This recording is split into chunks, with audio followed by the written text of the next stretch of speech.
हल्द्वानी में रविवार को कांग्रेस कार्यकर्ताओं ने राहुल गांधी की सदस्यता रद्द होने से आक्रोशित होकर मोदी सरकार की बुद्धि शुद्धि के लिए सत्याग्रह किया। इस दौरान नेता प्रतिपक्ष यशपाल आर्य और हल्द्वानी विधायक सुमित हृदय सहित सैकड़ों कार्यकर्ता मौजूद रहे। कांग्रेस नेताओं ने केंद्र सरकार पर आरोप लगाया कि आज देश में लोकतंत्र की आवाज दबाई जा रही है। राहुल गांधी को सच बोलने की सजा मिली है।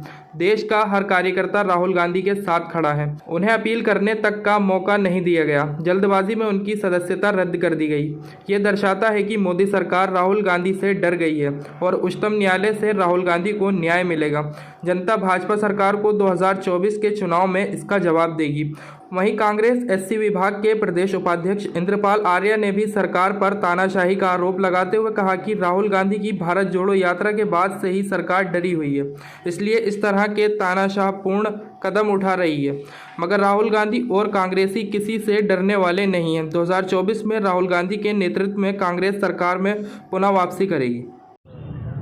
देखिए, पूरे देश भर में, उत्तराखंड में राहुल गांधी जी के साथ जिस तरह से भारतीय जनता पार्टी की वर्तमान सरकार ने, केंद्र सरकार ने जो सदन में जो प्रमुख मुद्दे थे, जो सवाल पूछना चाहते थे, लगातार उनको बाधित किया गया और उनको बोलने का तक अवसर नहीं मिला। और ये लगातार होता रहा है। चाहे वह सदन से बाहर कुछ कहें, उस पर टिप्पणियां लगातार भारतीय जनता पार्टी उठाती रही हैं और आज उन्हें सदन से भी उनकी सदस्यता खत्म कर दी गई है। हम किसी कानून पर या न्यायपालिका पर अंगुली नहीं उठा रहे हैं, हम उसके बारे में सवाल नहीं करना चाहते, लेकिन जो इस दौरान हुआ है निश्चित रूप से निंदनीय भी और लोकतंत्र के लिए शर्मनाक भी है। निश्चित रूप से आज देश में लोकतंत्र खतरे में है। संवैधानिक संस्थाओं का लगातार दुरुपयोग किया जा रहा है और डर और भय का माहौल पूरे देश भर में है। राहुल गांधी देश के आवाज़ बन चुके थे। राहुल गांधी जी ने जो आज जिस तरह का माहौल है, समाज को, देश को बांटने की कोशिश की जा रही है, समाज को खंडित करने की कोशिश की जाती है, धर्म, जाति, मजहब के नाम पर लोगों को बांटा जा रहा है। इन मुद्दों को लेकर महंगाई है, भ्रष्टाचार है और दलितों का, शोषितों का, जो अल्पसंख्यकों का जो उत्पीड़न हो रहा है, उसके खिलाफ राहुल गांधी देश के आवाज़ बने। आज उनकी आवाज़ को दबाने की कोशिश की जा रही है। कहीं ना कहीं लगता है कि सरकार राहुल गांधी से डर सी गई है और इसीलिए इस तरह के साथ इस तरह का कृत्य किया गया है और इस लड़ाई में हम राहुल गांधी जी के साथ हैं। जिस दिन से हाइडेनबर्ग रिपोर्ट, फोर्ब्स रिपोर्ट आई और अडानी का जो हवाला ट्रांजैक्शन है, ऑफशोर अकाउंट है, उसको नामजद करने का कार्य करा, उसके बाद राहुल जी ने और कांग्रेस पार्टी ने जेपीसी की मांग करी है।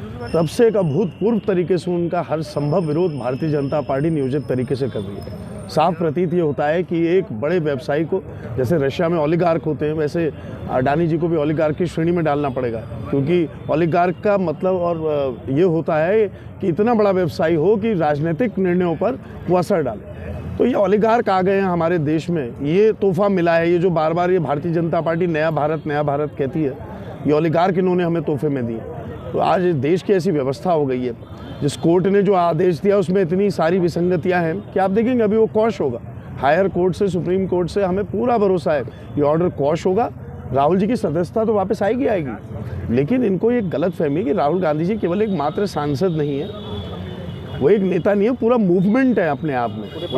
पूरे देश में, पूरे प्रदेश में कांग्रेस तो कर ही रही है, लेकिन आम जन मानस के अंदर भी जो भारत जोड़ो यात्रा का प्रभाव था वो भी अमिट छाप छोड़ के गया है और जो उनका संघर्ष है उसको पूरी देश की जनता देख रही है, उनके साथ है। आज हम महात्मा गांधी जो हमारे राष्ट्रपिता हैं, उनकी फ़ोटो लगा करके इस सत्याग्रह आंदोलन हमारा इस बुधवार में चल रहा है और इसमें नेता प्रतिपक्ष और माननीय विधायक जी और हल्द्वानी के हम सब लोग बैठे हुए हैं और राहुल गांधी जी के समर्थन में और इस सरकार के विरोध में, जिस तरीके से उनकी सांसद सदस्यता ने भंग कर दी है, उसके खिलाफ एक इन लोगों ने जो उनको 2024 में उनको रोकने का जो प्रयास किया जा रहा है, जो षड्यंत्र करा जा रहा है, उस षड्यंत्र के तहत हम लोग उसको उजागर करने के लिए कांग्रेस पार्टी की एकजुटता के साथ राहुल गांधी के साथ हैं, ये कह करके हम बैठे हैं।